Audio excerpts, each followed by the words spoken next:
On the cusp of the city that bore the greatest of the greatest generation lives one of the world's most powerful museum experiences. The mighty 8th Air Force Museum is filled with the history of the world's most revered flying armada. Established in Savannah in the month after the attack on Pearl Harbor, it had 7 men with no planes.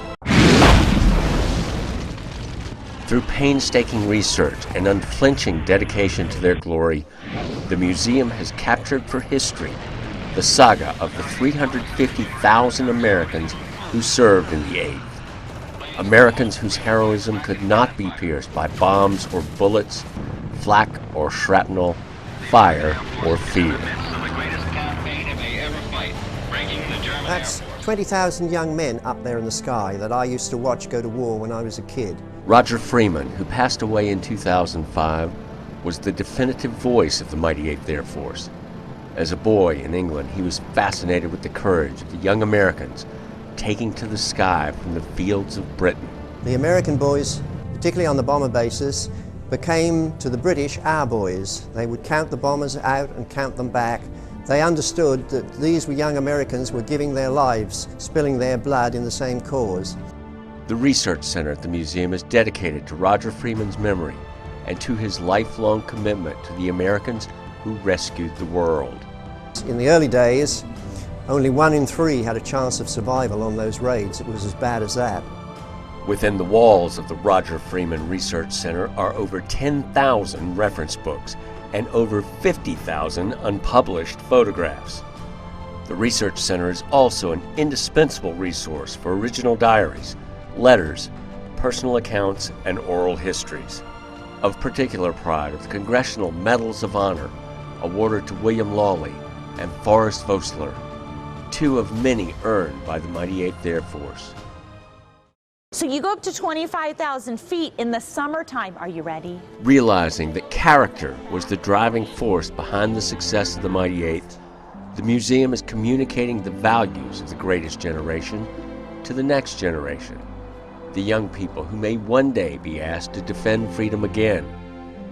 Character Counts is the program that reaches out to students to inspire them with the spirit of the skies.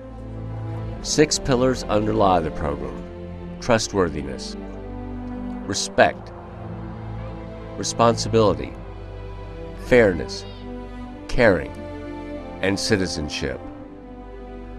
Those pillars are made vivid in the lives of the men of the 8th Air Force, the men who answered the call of duty. When we got to the phase of where we knew the losses were going to be horrendous, say against Schweinfurt and Berlin, General Spots asked me, he said, "Lyle, do you think the guys will go?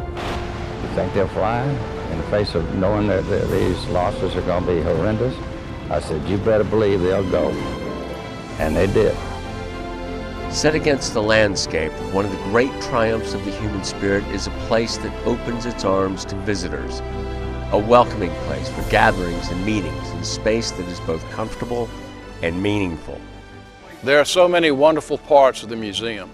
The Colonial Art Gallery, the museum pub, the Chapel of Fallen Eagles, and then of course the magnificent General Lewis Lyle Rotunda.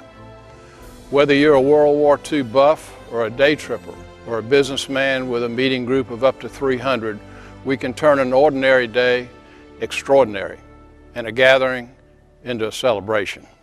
The day may come when we will need courage like this again. The mighty 8th Air Force Museum, with its careful recollection of the World War II experience, acquaints people of all ages and inclinations with the flying fortress and liberators that rescued the world from darkness. On the grounds are the machines that they rode into history, the chariots that did battle 25,000 feet in the air, where saliva turned to ice and the German Luftwaffe rained terror in the sky. Billy! Over here! Billy! Every family in America was touched by the heroism of the 8th Air Force, a fact made real in The Mission Experience, a film commissioned by the museum to look at the war through the eyes of the boys gathered from the fields and towns from sea to shining sea. Billy! Billy, come on! Billy, we gotta get out of here! Come on, Billy! Billy, Are you coming? Billy! Are you coming home? Billy! Boys who flew planes like the vintage B-17 Flying Fortress on display in the Combat Gallery. Christened the city of Savannah, she's being restored back to full combat configuration. This aircraft, along with the B-24 Liberator, flew the missions over Europe that initially took horrendous losses. 40% of the force lost in one day on one occasion. But under General Doolittle and with the escort of the P-51 Mustangs, these men and machines liberated the skies so that Allied armies could reclaim the world. A gift shop brings mementos to visitors moved by their experience and anxious to carry home a reminder. In rooms inside our walls, occupied Europe is recreated, and the faces of the war are gathered so that the lessons will endure as far as memory will stretch. This is a story that must be told, from father to daughter and mother to son, of an unthinkable darkness in the world and the courage and will of Americans to face impossible odds and triumph. That story is alive in one of the world's most powerful museum experiences, the mighty 8th Air Force Museum.